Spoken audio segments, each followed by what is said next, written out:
Welcome to the Rugby Obsession Deep Dive. I have to say, I am incredibly fired up for this one. Me too. Usually, we're here, dissecting a specific match, maybe arguing about a red card from the weekend, but today, Today's different. we are doing something completely different. We're looking under the hood of the entire sport. We're looking at this massive philosophical collision happening right now It really is a collision, isn't it? at the highest level. It's not just some, administrative argument. This is a fundamental battle over the soul of the game. Right. On one side, you've got the new chair of World Rugby, Brett Robinson, who is essentially screaming, we need to move faster. We're dying of boredom. Exactly. And on the other side, you had the tactical genius himself, Rassie Erasmus, slamming on the brakes and basically saying, don't be ridiculous. You're going to break the machine. It's the classic move fast and break things versus measure twice, cut once.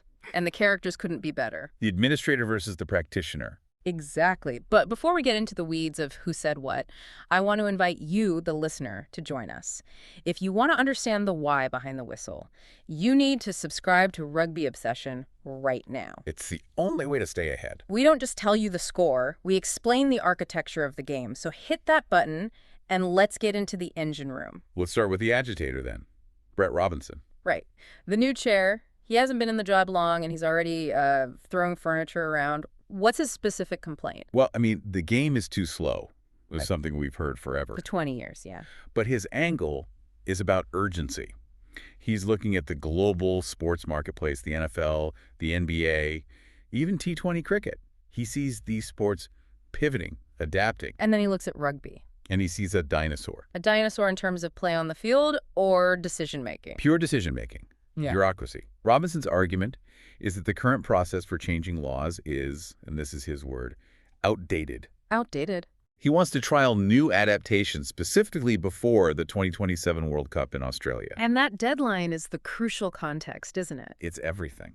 The World Cup is in Australia. Rugby union is fighting for its life there against League and AFL. A slow, boring tournament would be a disaster. A financial disaster, Okay. exactly. So Robinson feels like he's trying to turn a supertanker with a canoe paddle. He calls it a cultural problem. And this is where the North versus South thing comes in. It always comes back to that. It's structural. The game is played differently in the Premiership versus Super Rugby. The pitches, the seasons. So they can't agree on what good rugby even looks like. And that makes it, in his words, incredibly hard to move the world together. Yeah. The system requires a consensus that just isn't there. He gave an example of that failing, right? The Nations Championship. The Nations Championship, yeah.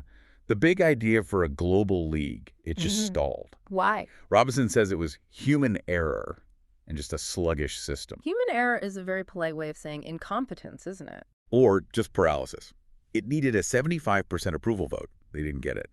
To Robinson, that's the smoking gun. He's saying we can't improve our own product. It's a relatable frustration for anyone in a big company. You want to be agile, but you're just bogged down. I get it. A lot of fans would probably say, yes, please, make the game faster. And that is exactly where Rassie Erasmus enters the chat and flips the table. Rassie's not known for his subtlety. No. His response to Robinson's desire for speedy trials was one word. Ridiculous. Ridiculous. He called the World Rugby Chairman's strategy ridiculous. That's a bold move. It is, but he's not just stirring the pot. He's defending the integrity of the sport. His argument is that you cannot bypass due diligence just because you're impatient for entertainment. Okay, play devil's advocate for me. Why not? If a rule makes it more fun, why not just try it in the Six Nations and see what happens? Because people's livelihoods are on the line. This isn't amateur hour. These are multi-million-dollar teams, huge sponsorships. So stability is a financial asset. Exactly. Imagine you're a coach. You spend 4 years building a dominant scrum. Then, 6 months before a World Cup, they change the rules to speed things up. Your entire investment is worth it. Gone. Your whole strategy, it would be like Formula One changing the engine regulations halfway through a season. The teams would revolt. That's the perfect analogy. Erasmus warns that this risks taking the game off the charter. Let's drill into that term, the charter. What does it actually mean? It's the core identity of union, that it's a contest for possession. Right. In league, you get the ball for 6 tackles. Right. In union, it's always up for grabs, the ruck, the maul, the scrum.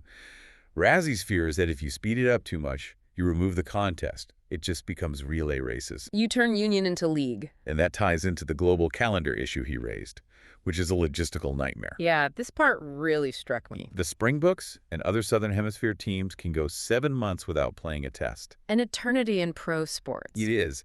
So imagine World Rugby trials, a new law in the Six Nations in February. The Northern Hemisphere teams and refs adapt. They get used to it. They figure out the loopholes. Exactly. Yeah. Then in July, the Springboks come out of cold storage, having never played under these new conditions. It's an ambush, a massive disadvantage. Erasmus is saying you can't just patch the game when half your users are offline. It creates an uneven playing field. It's a fascinating deadlock. Robinson says change fast or lose the audience. Erasmus says change too fast and lose the sport itself. It really is an impossible trade-off. It is. And I want to throw that to you listening right now. What do you think? Is Rassie being too conservative, or is Brett Robinson being reckless? We really want to know where you stand. So subscribe to Rugby Obsession right now. Don't just listen. Join the debate in the comments. We want to know if you're team speed or team science. Hit that subscribe button. Speaking of science, that's actually the bridge here. Because Rassie pointed to the man with the data, Jaco Peyper. Jaco Peyper. Oh, sure. Of course. Now the National Law Advisor for the Bucks. And honestly, the picture he paints of how laws are actually changed was eye-opening. It completely destroys the old boys club myth. Be honest, though. We all have that image, right? A bunch of blazers in a room with whiskey and cigars saying, I don't like scrums, let's ban them. And Peyper admitted even he used to think that. But the reality is much more high-tech. He calls it a law lab. A law lab. I love that. It sounds like CSI for rugby. It basically is. World Rugby is tracking millions of data points across all the major competitions. They aren't guessing. And it's physical too, right? Not just spreadsheets. No, it's biomechanics. Yeah. Peyper talked about them literally bringing in scrum packs, rigging them up with sensors on their spines and shoulders. No way. To measure the impact forces of different engagement calls. That's incredible. So they're looking at the G-force on a player's vertebrae, not just if the scrum looks tidy. Precisely. And then they have the Shape of the Game conference during the Six Nations. And the key is who's in the room. Coaches, doctors, high-performance managers. Even the strength and conditioning coaches, he said. Yes, because of fatigue. If you change a rule to increase ball and play time, the load on the players spikes. The S&C coaches are there to say, hold on, human beings can't actually do that yet without their hamstrings popping. That gives me a lot of comfort. It suggests the slowness Robinson hates is actually a safety mechanism. But Peyper did say there's one area where they move at lightning speed. Which is? Player safety. Immediate danger. Like the crackdown on high tackles. High tackles or players diving at legs. The DuPont law stuff. If they see a clear mechanism of injury, like diving at knees breaks legs. They don't need a 3-year trial for that. Boom. It's changed immediately. But for everything else, the entertainment stuff, Peyper warns about unintended consequences. Okay, what's a concrete example of that? A rule change backfiring. The ball and play paradox. This is fascinating.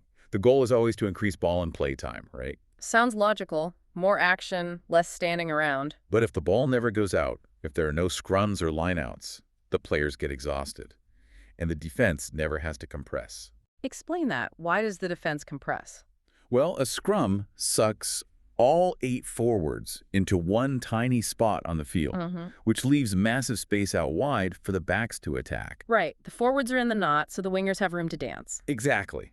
But if it's just continuous play, ruck after ruck, the defense just fans out in a flat line. It becomes a wall. So you get that league-style defense where it's just a collision fest? Bingo. Peyper says it takes the contest away instead of stimulating it. You might actually make the game more boring by trying to make it faster. That is such a profound point. Stoppages aren't necessarily bad. They create the space for the magic. And that's why the trial phase is non-negotiable for them. They have to run it in a competition like the Varsity Cup or Super Rugby. To see the loopholes. Because coaches are smart. You give them a new rule and they will find a way to exploit it. 100%. They'll weaponize it in a way you never imagined. You can't roll that out in a World Cup final without testing it first. It really validates Erasmus's ridiculous comment. He's saying, you're trying to bypass the safety checks on a nuclear reactor because the control room looks boring. That's a great way to put it. I do sympathize with Robinson. We live in a TikTok world. If a scrum resets 3 times, the casual fan is gone. They've turned off the TV. And that is the tension. Robinson is the voice of the market, screaming, adapt or die. Erasmus is the voice of the product, saying, if you break the quality, nobody will buy it anyway. It's fascinating. Maybe the friction itself is the most valuable part. What do you mean by that? Well, maybe we need a Brett Robinson to push things forward, but we also need an Erasmus to be the gatekeeper to stop him from burning the house down. It's a checks and balances system.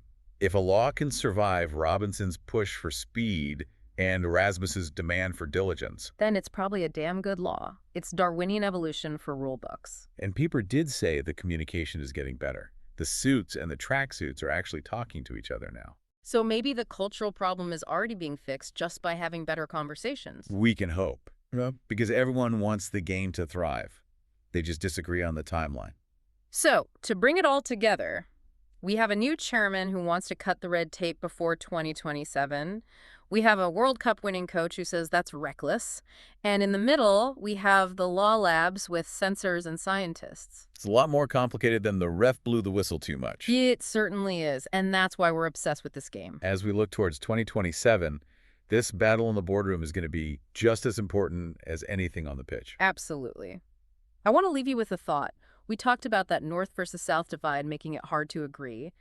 Is it possible that difficulty is actually a feature, not a bug? Does it protect the sport's soul from being watered down? That's a very provocative question. Maybe the struggle is the point. We want to hear from you. Are you team speed with Brett Robinson, or are you team science with Rassie Erasmus? Drop your thoughts in the comments. This debate is going to shape the next decade of rugby. And seriously, if you enjoyed this, please subscribe to Rugby Obsession. We're building a community that wants to understand the game on a deeper level, and we want you with us. Thank you for listening to the Rugby Obsession Deep Dive, and we'll look forward to you listening to our next episode.